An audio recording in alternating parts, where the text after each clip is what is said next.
Yo guys, what's up? After Hitler's last trick against Stalin had failed, things started going fast in the spring of 1943. The war against the Red Army was lost, the U-boats were getting destroyed, and also the Battle of North Africa saw its bloody end. When Field Marshal Rommel arrived in Tripoli on February 6, 1941, his first concern at the frontier in Sirte was to capture Cyrenaica and Benghazi. Rommel was a master in both attack and defense, so he strongly believed in defensive strongholds equipped with explosives and panzers nearby to drive enemies back immediately. At the start of April 1941, Benghazi belonged to the Germans, and by May 25th, Operation Sonnenblume was accomplished using elements of 2 German divisions and elements of 5 Italian divisions. A little over 100 tanks were damaged or destroyed in Operation Sonnenblume, which only succeeded because Commander-in-Chief Archibald Wavell had underestimated Rommel's Afrika Corps. Many of the experienced units had been reassigned to Greece after Italy's defeat in Operation Compass, right before Operation Sonnenblume, and Rommel had outwitted Wavell. In June 1941, Wavell was replaced because of this failure in Operation Battle Axe, also known as the Battle of Sollum. A large number of Brits had been surrounded at Mechili, forcing a retreat to Tobruk. 1 month later, Hitler invaded the Soviet Union, so it wasn't until 1942 that Rommel received the order to make more progress and try to accomplish a breakthrough in Egypt. The first Battle of El Alamein took place from the 1st of July until July 27th of 1942.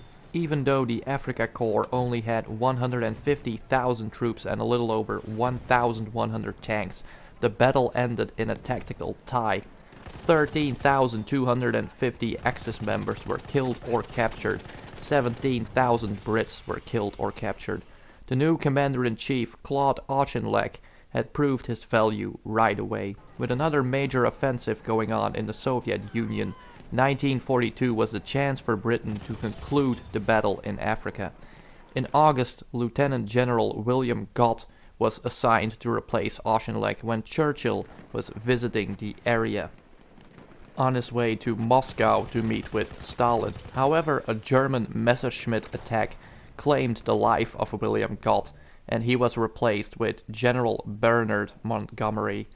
Between August 30 and September 5th, Rommel busted his teeth on Montgomery's defenses in the Battle of Alam el Halfa, south of El Alamein. 6 German divisions were held back by 4 British and New Zealand divisions. Another 2,900 Germans were killed or captured. Rommel had asked for more troops, but Hitler only sent him an attaché to evaluate the situation personally. After the failed offensive, Rommel lost again during the Second Battle of El Alamein between October 23rd and November 11th of 1942. Very symbolic day. 116,000 Germans and Italians and 559 tanks had fought this battle. 50,000 were killed, wounded or captured. 450 tanks were destroyed. During the last war in Egypt, also the Americans were on their way after their landings on Vichy Domain in Operation Torch, using the British fort on Gibraltar as a base with Commander-in-Chief Dwight Eisenhower. Hitler replied with Val Anton and annexed Vichy France, but the colonies in North Africa were done for. 73,000 Allies and 60,000 French were coming in from the west and took care of the Tunisia campaign late November and throughout December and early 1943. On May 9, 1943, French Tunisia was liberated, and over 230,000 Germans and Italians out of 350,000 were taken as prisoners of war.